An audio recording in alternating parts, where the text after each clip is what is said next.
Good evening, I'm Byron Scott with a CTV News update. Two local universities are teaming up to honor the legacy of First Lieutenant Richard Collins III. Keisha Butts explains why it's significant. That's right. The University of Maryland and Bowie State University are launching a new social justice alliance to remember First Lieutenant Richard Collins III.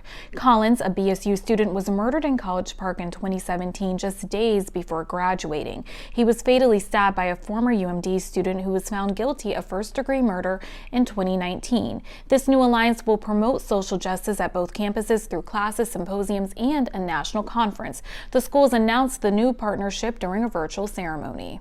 I are hoping and believing that this will be a model that will be taken across the country for a predominantly white institution along with a historically black institution coming together and speaking about the ills associated with social justice. Today we recognize that two institutions within the University System of Maryland, which are separated geographically by only a few miles, will join together in partnership to battle societal injustice. Members of the Richard Collins III Foundation, BSU, and UMD's presidents were also in attendance during the announcement of the new alliance. This is Keisha Butts with CTV News. Back to you. A series of new laws take effect today. Most notable is an update to Maryland's hate crimes law named for slain Army First Lieutenant Richard Collins III. Other bills address crime and health care, including a law named for Olivia Paragal, a freshman who died during an adenovirus outbreak at the University of Maryland in 2018. The bill requires colleges and universities to submit an infectious disease response plan annually to the state's Department of Health starting in 2021. Also starting today, a ban on the use of styrofoam food and beverage containers. The ban is the first in the nation. Well, the Maryland Health Department is reporting 785 new COVID-19 cases today. That's the largest one-day increase since early September. Maryland now has just over 125,000 cases. Meantime, there is some good news. Today, for the first time since late March, no COVID-19 deaths were reported. As Marylanders begin to return their mail-in ballots, election officials are urging voters to pay special attention to the instructions. Voters must sign an oath on the return envelope for the ballot to be counted.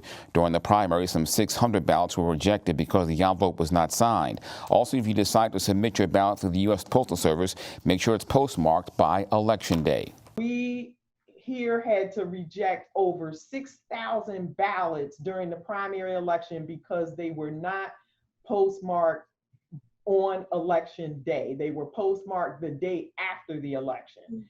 And if they're postmarked the day after the election, we cannot count those ballots. So please get your ballot in early, whichever method you decide to use, get it in early. For more information on voting here in the county, visit the Prince George's County Board of Elections website.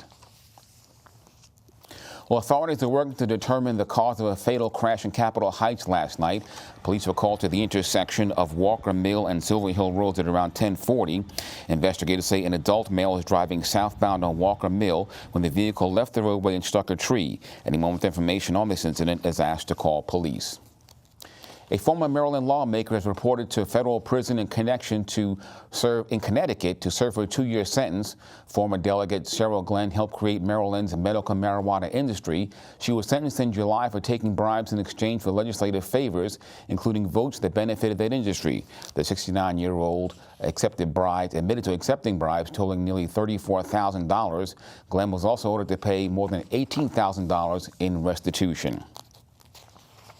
Well, state police say con artists are targeting residents through telephone scams. CTV's Katira Jones has more on this story. Scammers are getting really creative these days. According to Maryland State Police, thieves are calling residents pretending to be from the agency. In a recent incident, a scammer called a woman using a state police phone number. The con artist told the victim that there was a criminal investigation against her. State police say they will never ask for personal information over the phone, and officials urge residents to contact their local state barrack if they receive a suspicious phone call. Reporting in Largo, Katira Jones, CTV News. For more information, contact Maryland State Police. Well, police in Charles County are looking for the person who shot and killed a 7-Eleven clerk early this morning. It happened just before 1 o'clock at the store on the 3300 block of Middletown Road in Waldorf. Investigators say a gunman entered the store and demanded cash from the clerk, who then complied. The man then shot the clerk. She's been identified as 49-year-old Linda Maher of White Plains. Police are still looking for the gunman. Anyone with information is asked to call police at 301-932-2222. A District Heights man has been charged in the shooting death of an Upper Marlboro man. This is the suspect, 19-year-old Amara Jones. He faces first-degree murder charges in connection with the death of 31-year-old Tyon Thorns. The crime happened Friday night, September 25th at around 9:40. Officers were called to the 6800 block of Central Avenue looking for the report of a shooting. That's where they found the victim outside and unresponsive. Thorne was pronounced dead at a local hospital. Investigators say Jones shot Thorns over a dispute. Well, the city of Hyattsville has launched a campaign to rename the popular Magruder Park. The property was donated to the town in the 1920s by its wealthy former mayor, William Magruder, but there was a condition: it had to be for whites only. The city is now asking residents to help with the renaming campaign. Today through November 15th, you could submit your suggestions. For details, visit hyattsville.org/namethepark. And the man charged in the kidnapping death of Ashanti Billy 3 years ago is not competent to stand trial. That ruling came down just days ago. Billy, a former Prince George's native, was working in Hampton Roads, Virginia, when she went missing in 2017, September of that year. Eric Brown, a U.S. Navy veteran, allegedly kidnapped her from a military base where she worked. Billy was found dead later in North Carolina. Prosecutors say they intend to proceed with the case if Brown is found competent at some point. Well, marked train commuters are facing service reductions. This after state officials reversed themselves on cutting bus routes in Baltimore City. MTA was planning to cut 25 routes serving Baltimore, but the city complained it would hurt mostly low-income residents. Now the state says it will reduce marked trains instead to make up for the budget shortfalls. Well, today is the first day of AAA's Car Care Month. The Motoring Association is urging you to get your vehicle ready for the fall and winter seasons. This year, due to the pandemic, there are fewer cars on the road. Motorists are logging fewer miles, and cars are sitting idle longer. AAA's John Townsend says despite the fact that there were fewer cars on the roads this summer, emergency calls with them went up. In the summer months, we responded to 42,000 calls plus from Maryland residents who experienced battery issues or dead batteries. That was a 14% increase over last summer. In the state of Virginia, we responded to 33,000 calls for batteries from people in Northern Virginia only and in the Richmond area. And that represents a 15% increase over last summer. Townsend says when you take your car in for servicing, make sure the facility is following COVID-19 protocols. Well, the next evolution in drive-in entertainment has officially arrived in the D.C. area. It's called the Parking Lot Social. With social distancing during the pandemic, the venue could be appealing to families, date nights, or even going solo. The limited engagement events modernize the traditional drive-in experience through a supersized attraction. This is a direct response to the things that have happened this year. You know, this is a company that tries to do big, awesome, fun, out-of-the-box things like the world's largest bounce castle. And the drive-in theme was coming back, and these guys don't just do regular, you know. So we've got the Parking Lot Social with some car-based karaoke or karaoke. We've got some trivia. We've got DJs are playing. We've got movies. We've got bingo, and we've got some stand-up comedy to open it all up. This is something for people my age and around my generation that we remember. We remember these drive-in theaters. They were huge for us, particularly as teenagers. Are you hoping to bring back that sense of camaraderie for the drive-in theater? Yeah, absolutely. And I think it's something that's just happening on its own right now as people are going back to it. You know, the drive-in movie went away because household televisions and household movies became convenient. Not because the drive-in wasn't cool. The drive-in's always been cool. It's just a product of the time. So bringing it back with a new fun twist and allowing families to get back into that, and people from all generations come and enjoy themselves, and it brings back that camaraderie on its own. It's not even something that we had to attempt to do. All prices are based on carload. Food trucks will be on site or food can be delivered to your car. You can also bring your own food. For more information, go to theparkinglotsocial.com. A local group helping young girls of color get ready for college and career is competing to win a $25,000 grant. Amara Rose is a contender in the State Farm Neighborhood Assist competition. Now it needs your help to win.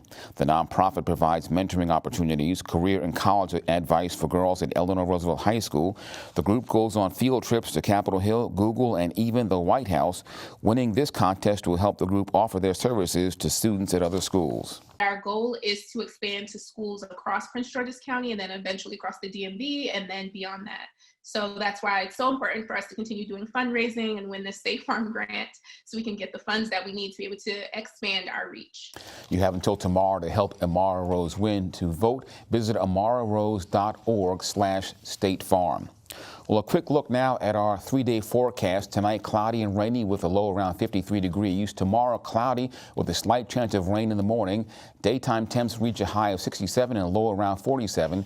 Saturday and Sunday, mostly sunny with highs in the upper 60s and low near 50 degrees. And now for the community calendar, calling all night walkers. Registration for the Hyattsville Zombie Run 2020 is now open. This year, the race will be virtual. Just register online and complete whatever event you want on your own time. Participants have from October 17th until October 30th, 8 p.m. to run, record your time, and submit an entry. For more information, visit runsignup.com/HVL Zombie Run. And that wraps up our newscast tonight. Thank you for joining us. I'm Byron Scott. For the latest information on COVID-19 in Maryland, visit the State Health Department website. That's health.maryland.gov. Again, health.maryland.gov. Click the link to the COVID-19 information portal. There you'll find all the latest information about coronavirus. You'll find daily updates on cases and fatalities.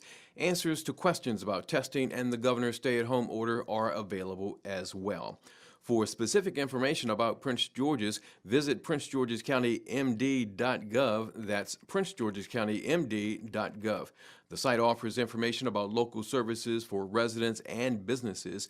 There's a link for COVID-19 relief donations. Also, food pantry locations are listed. And if you have any questions, call the county COVID-19 hotline at 301-883-6627. That's 301-883-6627. It's so sad. It's not.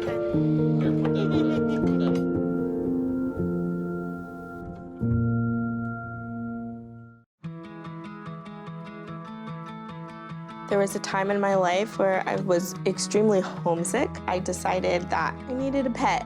When I first saw a turtle, my heart was full. He jumped up and kissed me and jumped right into my arms. I immediately went up to the volunteers at the shelter and said, I want him. He's got to come home with me. Not anything but lonely. Every day with Turtle is a perfect day and keeps me company when I'm doing schoolwork. I like it when he jumps up on the table too. He is a veggie thief. He's an incredible companion and my best friend. Can't say that I've met anybody that doesn't love him too. When I adopted Turtle, I discovered all the things that make him unique. He's a little bit of a lot of things, but mostly he's all pure love.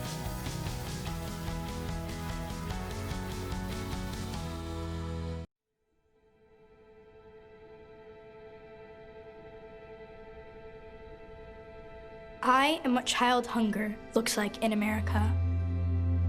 I am a 9-year-old boy who hopes a friend invites me to a sleepover so I can have dinner. I am a 15-year-old girl who goes for walks during lunch so my friends won't know I don't have anything to eat. I am a 13-year-old boy who gets into fights at school just because I'm hungry. I was created by artificial intelligence from faces of the 1 in 7 American children who struggle with hunger. Kids you pass by every day but never knew they were hungry.